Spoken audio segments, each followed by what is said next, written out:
하나님의 말씀은 신명기 8장 1절에서 10절까지의 말씀입니다. 제가 가지고 있는 성경 구약성경 274페이지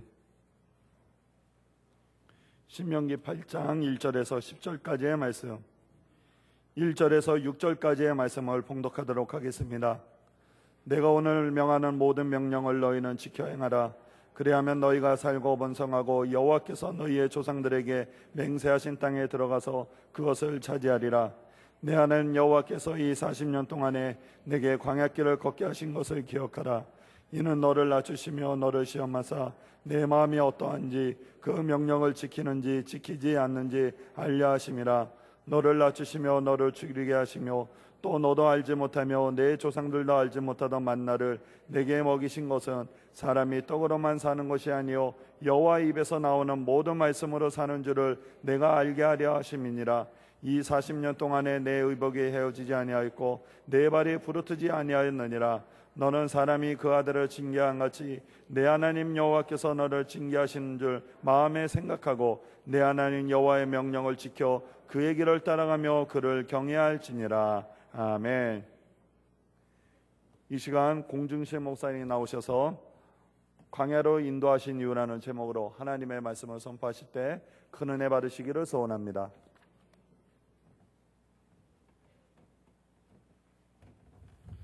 다 같이 찬양하겠습니다. 나의 가는 길 함께 찬양하겠습니다.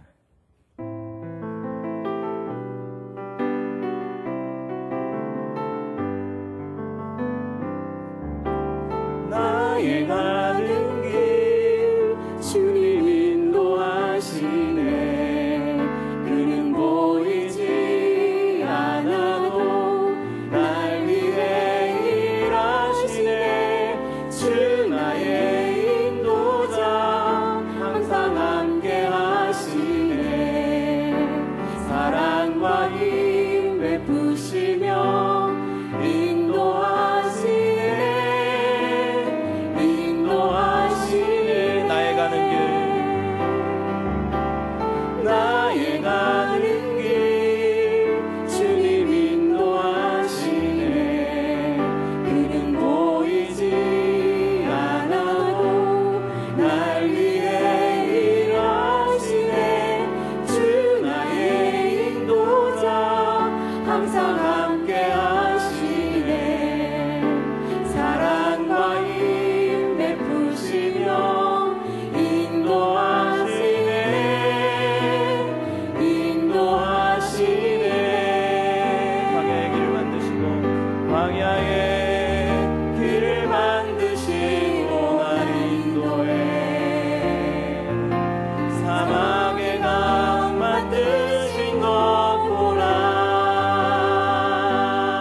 따라하겠습니다. 광야로 인도하신 이유.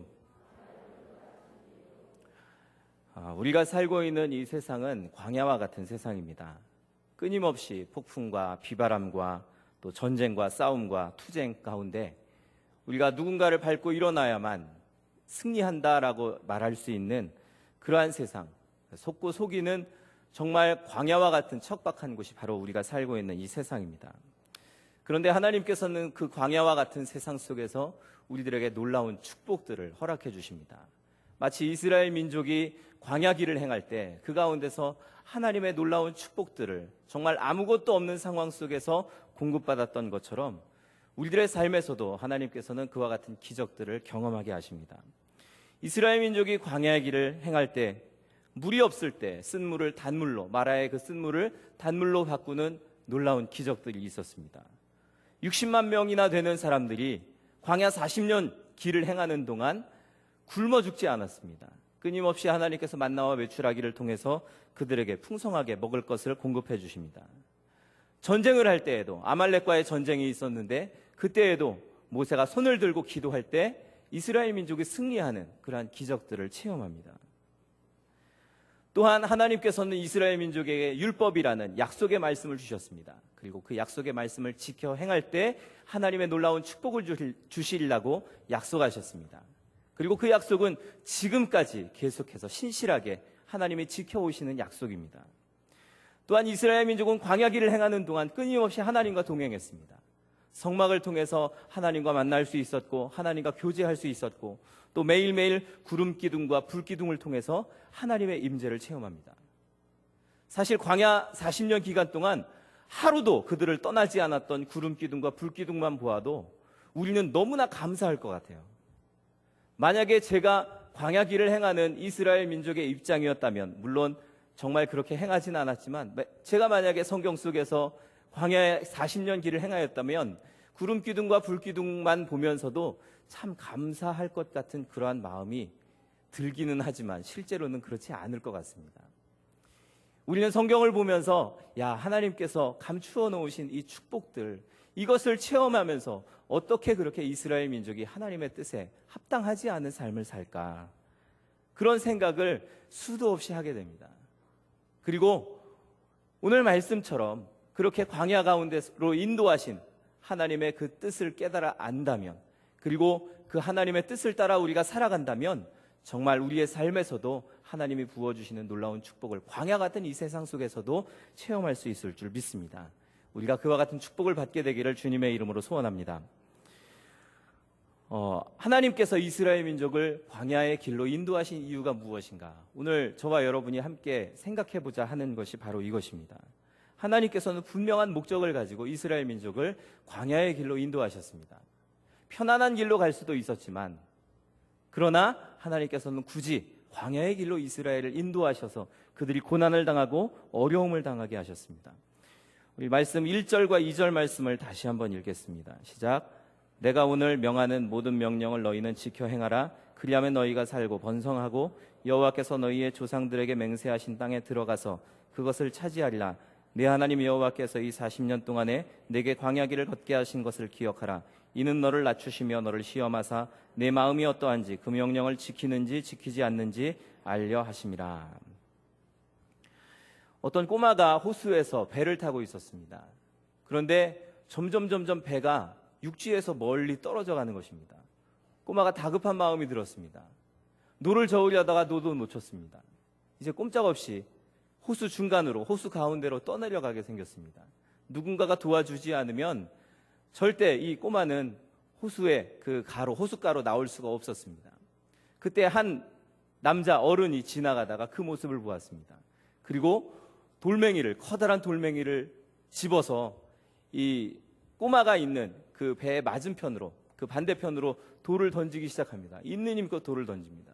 돌을 던질 때마다 이 너울이 일어나서 배가 출렁출렁거리고 배가 뒤집어질 것 같은 그러한 위기에 빠졌습니다.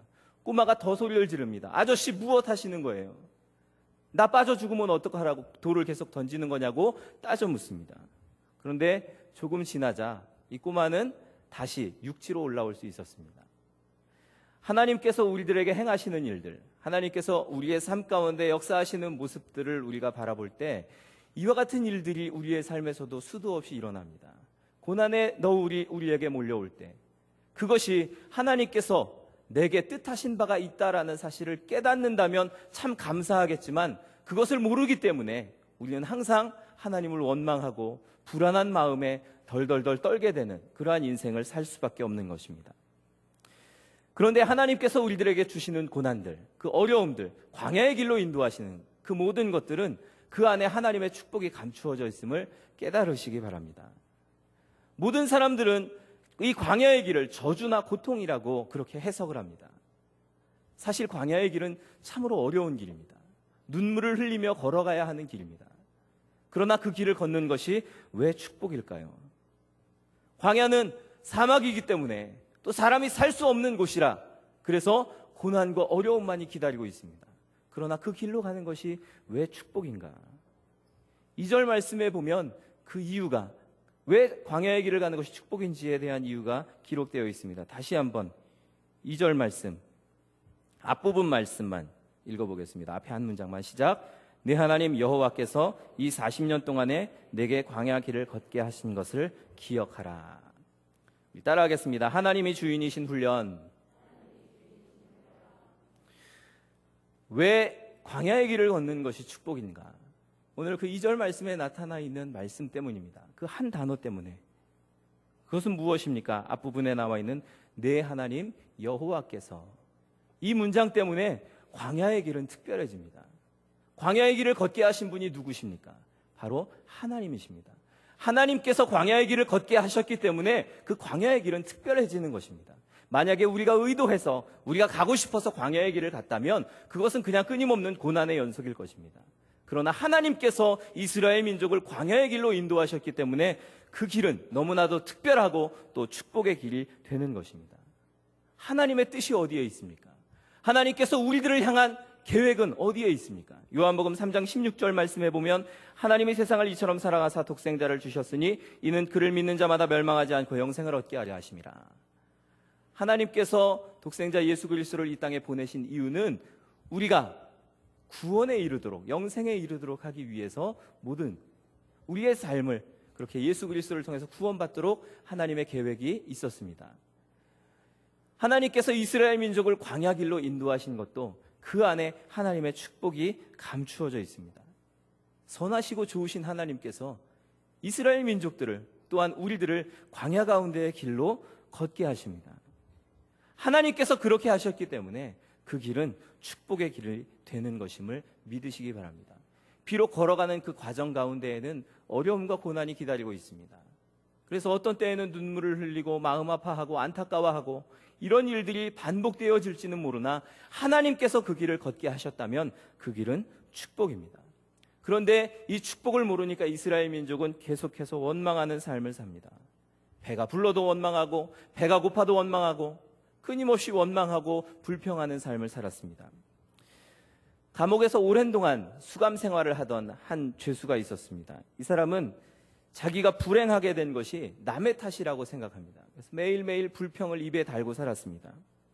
단 한순간도 이 행복함을 느껴보지 못하고 감옥에서 오랜 기간 동안을 지내게 됩니다. 그리고 오랜 감옥 생활을 끝내고 추록을 하게 되었는데 이제 마음을 돌이켰습니다. 내가 더 이상 이렇게 살아서는 안 되겠다. 나중에 또 감옥 들어오면 안 되겠다 하는 마음을 가지고 수도원에 들어가서 거기서 좀 내 무엇인가를 좀 어쨌든 돌을 닦는 자기 자신을 좀 되돌아보는 시간을 가져야 되겠다 하고 수도원을 찾아갑니다. 수도원장이 절대 받아주지 않겠다고 이야기합니다. 이 사람은 수도원장에게 애원을 합니다. 제발 저 좀 받아주십시오. 저는 바뀌어야지. 이대로는 제가 무엇인가를 사회 속에서 할 수가 없습니다. 그래서 이 수도원장이 그 사람을 받아주기로 하고 조건을 겁니다. 당신은 이 수도원에 있는 기간 동안 침묵을 꼭 지켜야 합니다. 그리고 당신에게는 5년마다 한 번씩 한마디씩 할 수 있는 기회가 주어질 것입니다. 이 사람이 가만히 생각해 보니까 그거 괜찮을 것 같아요. 자기가 감옥에서 독방에서도 한참 동안 있었고 말 안 하고 지내는 거 별로 어렵지 않다고 그렇게 생각하고 그걸 받아들입니다. 그리고 5년의 기간이 지났습니다. 이 남자가 5년이 지난 후에 내뱉은 첫 마디가 무엇인지 아십니까? 잠자리가 너무 나빠. 다시 5년이 지났습니다. 또 이 남자가 5년 만에 내뱉은 한마디, 음식이 도저히 입에 안 맞아서 못 먹겠어. 다시 5년이 지납니다. 그리고 또 5년 만에 할 수 있는 말, 그 한마디를 더 이상 못 살겠다. 3마디를 했는데 모든 것이 다 불평불만이었습니다. 정말 소중한 한마디를 할 수 있는 그것을 불평불만으로 다 허비해버렸습니다. 저와 여러분의 삶은 이렇지는 않습니까?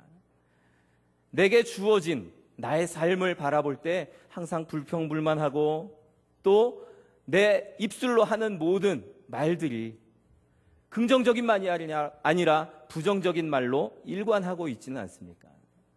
그렇게 하는 것, 그렇게 부정적인 삶을 사는 것 하나님이 기뻐하시지 않습니다. 광야길을 행하는 동안 모세가 어땠을까? 저는 한번 상상을 해보았습니다. 모세의 마음이 얼마나 안타까웠을까? 모세는 이미 40년간을 광야에서 훈련을 받았습니다. 그리고 또 다른 40년을 이스라엘 민족을 이끌면서 또 훈련을 받습니다. 사실 훈련으로 따지자면 모세가 더 불평해야 하고, 모세가 더 힘들고, 모세가 더 이스라엘 민족보다도 훨씬 더 어려운 그러한 시간을 보내고 있을 것입니다. 그러나 모세는 불평하지 않습니다. 그러나 이스라엘 민족은 끊임없이 하나님을 불평하고 또 모세를 치받고, 모세의 마음이 얼마나 그것 때문에 번민했을까요? 그런데 성경은 기록합니다. 이 사람 모세는 그 온유함이 지면의 모든 사람보다 승하였다. 모든 사람보다 더하였다. 그렇게 기록하고 있습니다. 모세가 어떻게 그렇게 온유한 삶을 살 수 있었을까? 그런 환난과 어려운 가운데서도 마음의 평안함을 어떻게 가질 수 있었을까? 그는 광야의 길을 인도하시는 하나님만을 바라보았기 때문입니다. 여러분, 우리의 마음 가운데 불평과 시기와 원망이 계속해서 일어나고 있습니까? 내 삶에서 일어나는 모든 사건들에 대해서 불평하는 마음이 계속해서 일어납니까? 왜 하나님께서는 나에게 이런 어려움을 주시는가? 왜 나만 이런 삶을 살아야 하는가?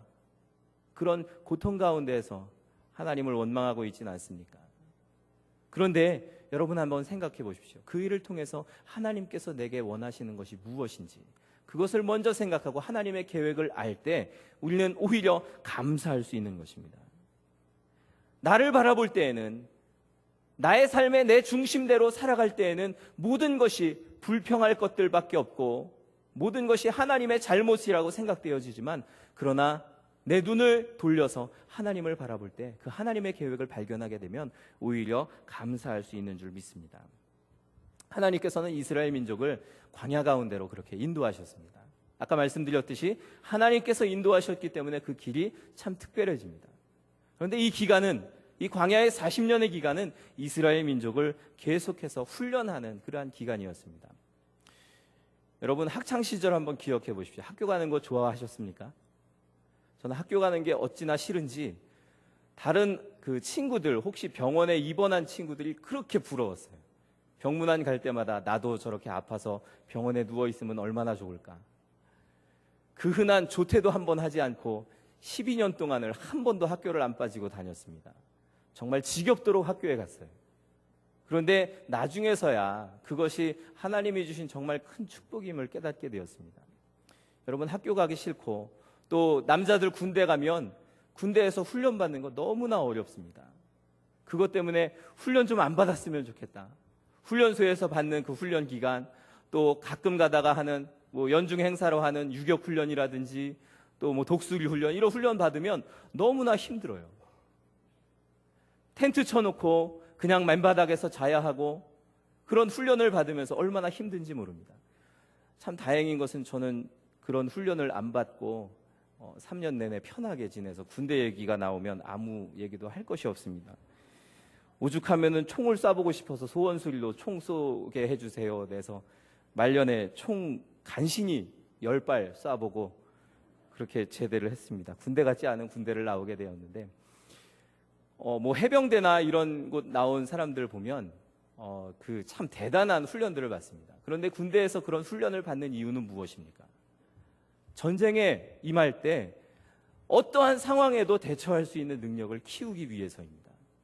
잘 훈련받았을 때 요긴하게 쓰임받게 되는 것입니다.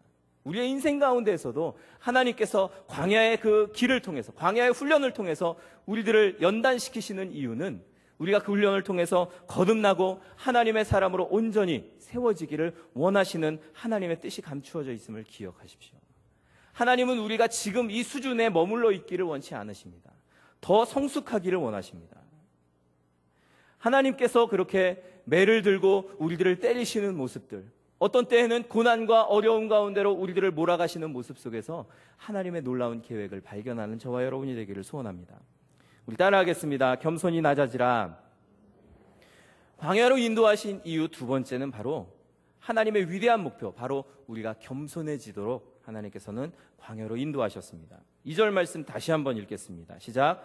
내 하나님 여호와께서 이 40년 동안에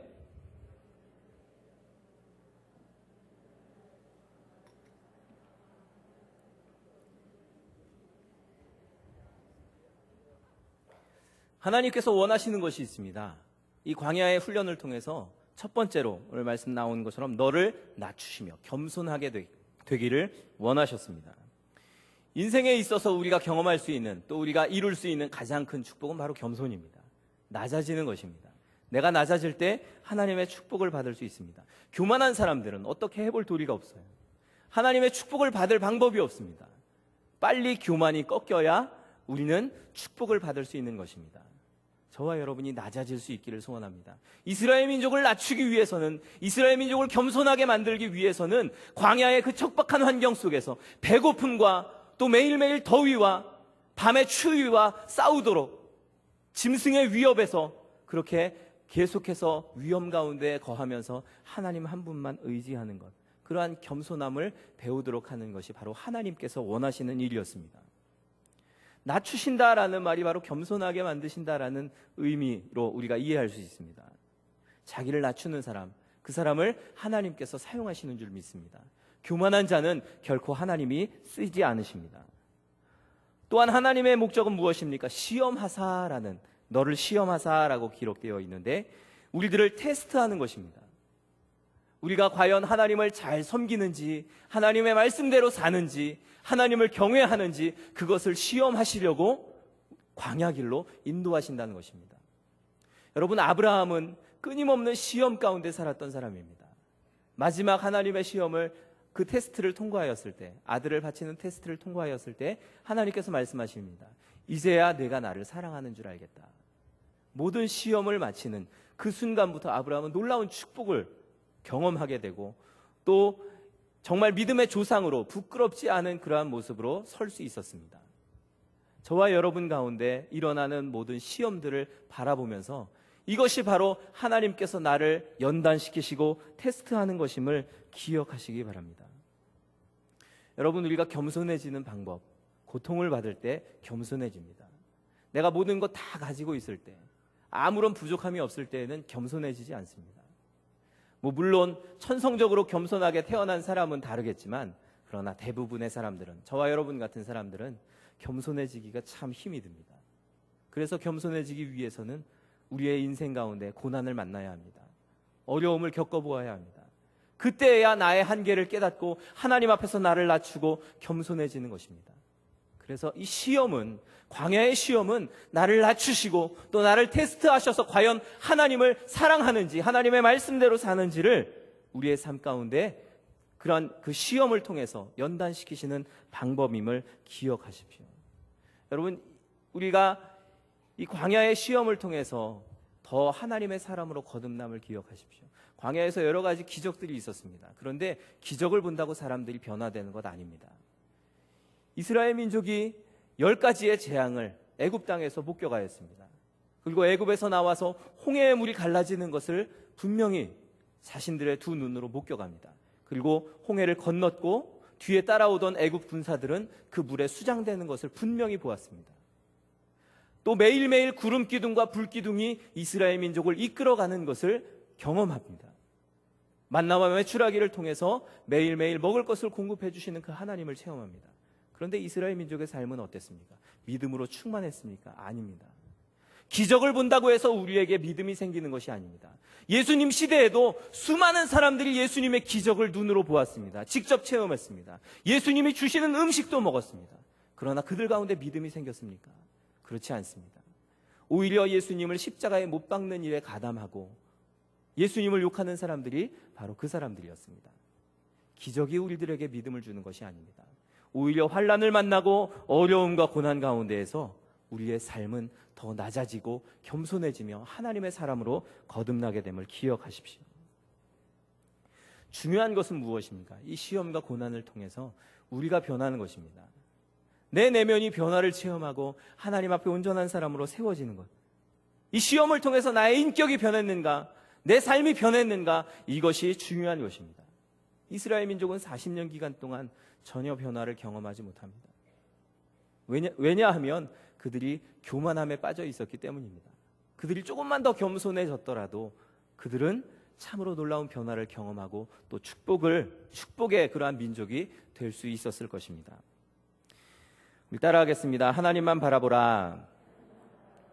이스라엘 민족을 광야 가운데로 인도하신 세 번째 이유는 바로 이 광야의 특수성 때문입니다. 광야는 어떤 곳입니까? 물이 없고 또 생존하기 위해서는 정말 엄청난 노력을 기울여야 하는 곳이 바로 광야입니다. 그냥 쉽게 살아갈 수 있는 곳이 광야가 아닙니다. 정말 힘들고 어려운 곳이 광야입니다. 그런데 그러한 광야 가운데서 이스라엘 민족은 하나님 한 분만 의지할 수밖에 없었습니다. 광야의 삶은 바로 이것입니다. 하나님만 바라보게 하는 것, 하나님만 의지하게 하는 것, 그것이 바로 광야입니다. 내게 무엇인가 남아있다면 하나님을 의지하지 않습니다. 그러나 나의 모든 것이 다 빼앗기면 그때 하나님을 의지하게 되는 것입니다. 이들이 그러한 추위와 또 낮에는 뜨거운 태양과 또 그러한 혹독한 환경 가운데서 살아갈 때 오직 의지할 분은 하나님밖에 없었습니다. 그리고 그들의 삶은 그 광야의 삶을 사는 동안 굉장히 단순해집니다. 여러분, 우리들이 세상 살아갈 때 필요한 것들 무엇이 있겠습니까? 내가 누리고 있는 것들, 내가 힘쓰고 있는 것들, 그것이 나의 인생 가운데서 다 필요한 것들이 아닙니다. 어떤 것들은 정말 쓸데없는 것들인데 나는 그것에 힘을 기울이고 그것에 노력하고 그래서 그것 때문에 목숨을 걸 때도 있습니다. 정말 불필요한 것들에 목숨을 걸 때가 참 많습니다. 사치스럽기로 이름난 한 왕이 있었습니다. 갖고 싶은 것을 모두 다 갖게 되었지만 결코 행복하지 않았습니다. 그래서 그 만족하지 못한 마음 때문에 마음의 병이 들었습니다. 그래서 어떻게 하면 내가 이 만족함을 얻을 수 있을까? 행복을 얻을 수 있을까? 의사를 불러서 진찰을 해보아도 그 병이 고쳐지지도 않고 마음의 병이라 고칠 수도 없고, 그런데 한 지혜로운 나이 많은 의원이 진단을 합니다. 왕이시여, 왕의 병은 참 특수한 그러한 병입니다. 보통 약을 가지고는 이 병을 고칠 수가 없습니다. 왕의 병은 이 나라에서 가장 행복한 사람의 속옷을, 내 의를 빌려서 입으면, 그 옷을 입으면 나을 수 있습니다. 그날부터 왕은 온 나라의 사람들을 수소문해서 행복한 사람을 찾기 시작합니다. 돈이 많은 사람을 찾았습니다. 너 행복하니? 물었는데 행복하지 않다는 겁니다. 높은 지위에 올라 있는 사람, 물론 왕이 제일 높지만 그래도 높은 지위에 올라 있는 사람에게 너 행복하니? 물었더니 행복하지 않습니다.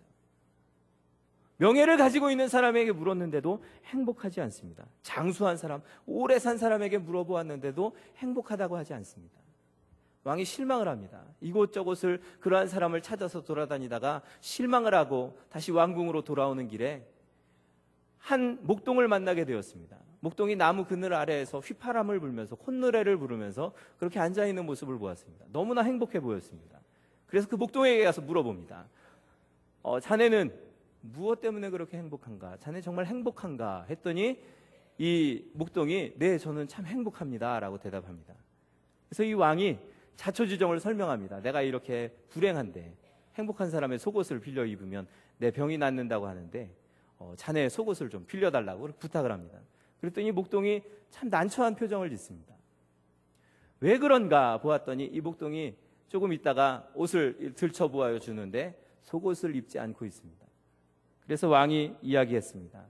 야, 이 세상에 행복한 사람은 있어도 행복한 사람의 속옷은 없구나.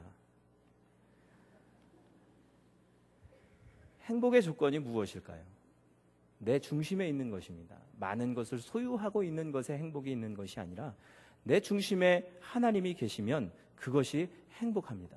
조금 부족하더라도, 조금 약하더라도, 조금 질병 가운데 있을지라도 오히려 그것 때문에 하나님 바라볼 수 있고 하나님께 집중할 수 있다면 그것이 행복인 줄 믿습니다.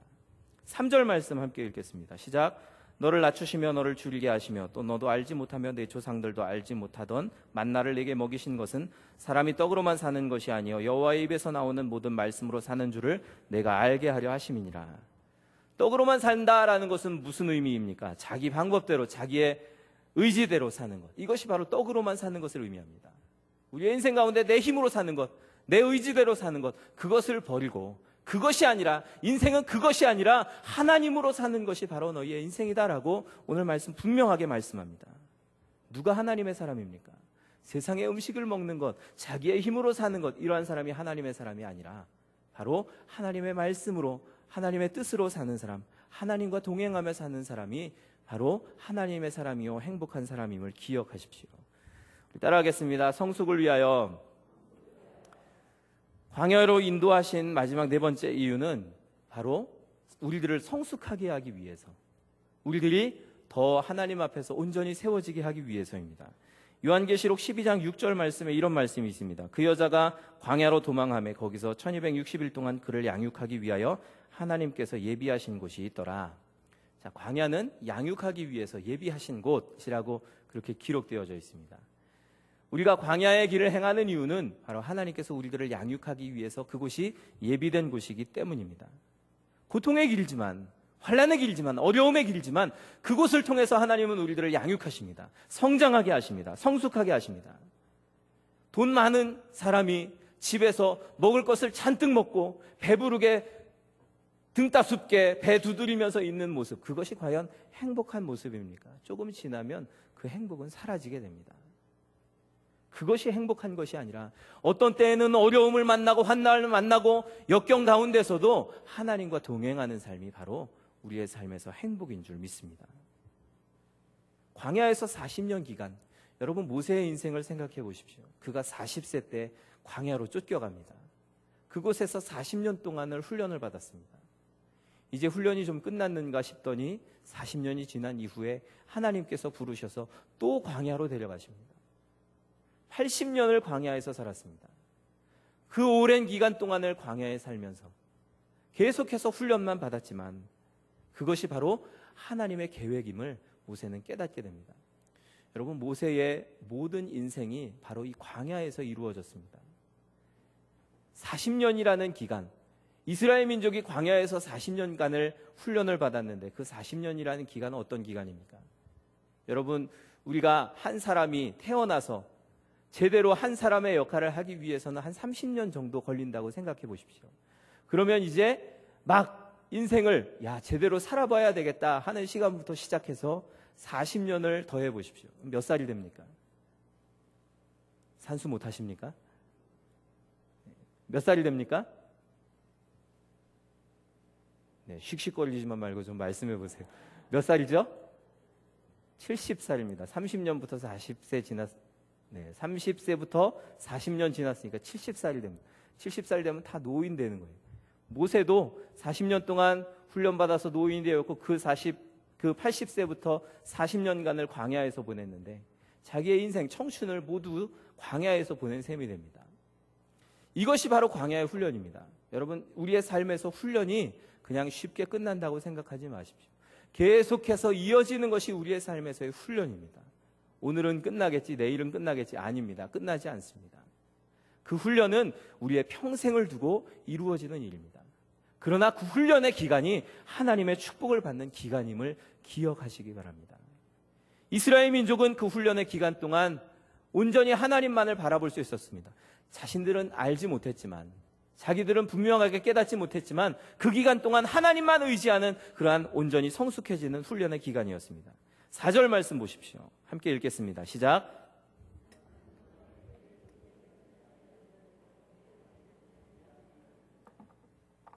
(40년) 기간 동안에 하나님이 주시는 축복을 체험합니다. 의복에 헤어지지 않고 발이 부르트지 않는 그러한 놀라운 축복을 체험합니다.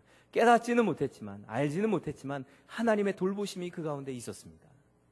하나님께서 그 40년 기간 동안 매일매일 이스라엘 민족과 동행해 주셨습니다. 하나님만 동행하신다면, 하나님만 함께 하신다면 그 광야의 길도 능히 이길 수 있는 줄 믿습니다. 여러분, 우리의 인생 가운데 광야를 행하고 있습니까? 그러나 기뻐하시기 바랍니다. 내게 고난이 있는 것 때문에 기뻐하십시오. 그것은 바로 하나님의 훈련이요 하나님의 축복의 도구가 되어짐을 기억하십시오. 7절에서 10절 말씀 함께 읽겠습니다. 시작. 여호와께서 너를 아름다운 땅에 이르게 하시나니 그곳은 골짜기든지 산지든지 시내와 분천과 샘이 흐르고 밀과 보리의 소산지요 포도와 무화과의 석류와 감람나무와 꿀의 소산지라. 내가 먹을 것에 모자람이 없고 내게 아무 부족함이 없는 땅이며 그 땅의 돌은 철이요 산에서는 동을 캘 것이라. 내가 먹어서 배부르고 내 하나님 여호와께서 옥토를 내게 주셨으므로 말미암아 그를 찬송하리라. 광야의 길을 다 지나고 나면 하나님께서 약속의 땅, 축복의 땅을 이스라엘 민족에게 주시겠다 약속하셨습니다. 여러분, 광야의 길이 비록 길지만 그러나 그 길 끝에는 하나님께서 예비해 놓으신 축복이 기다리고 있음을 기억하십시오.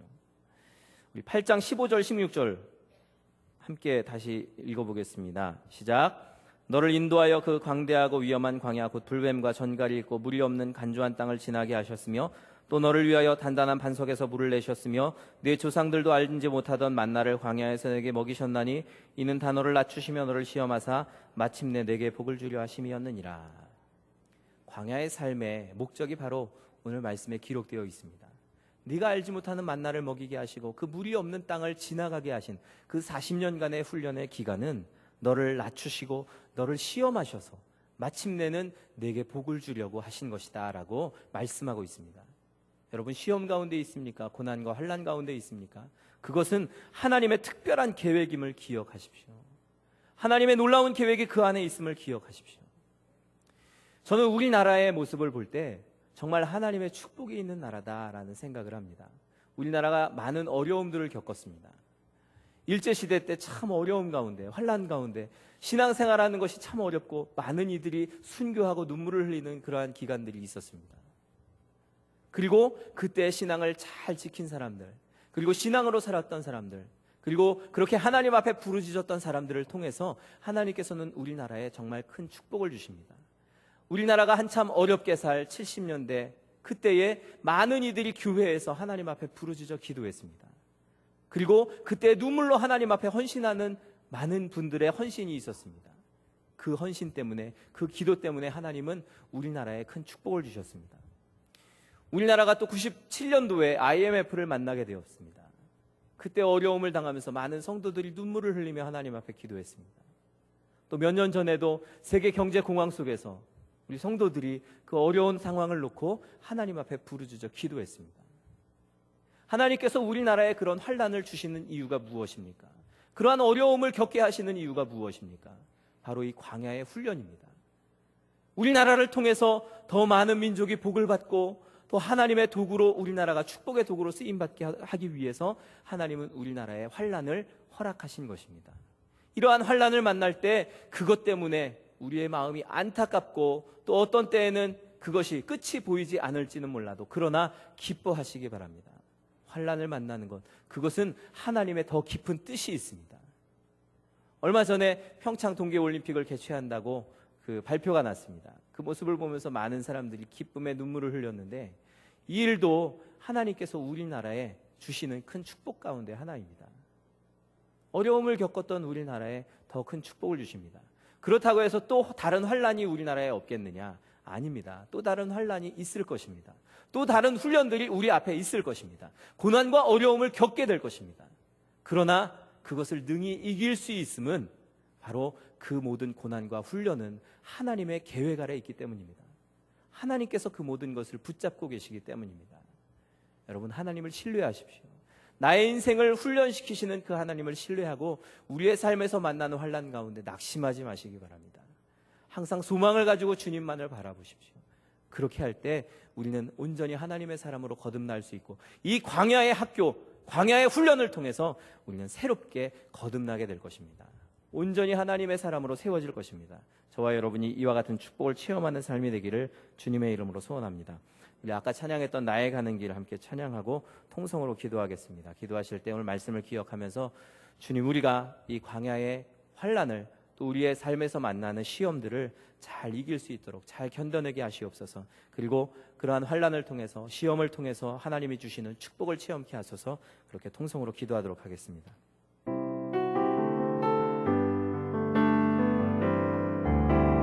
나의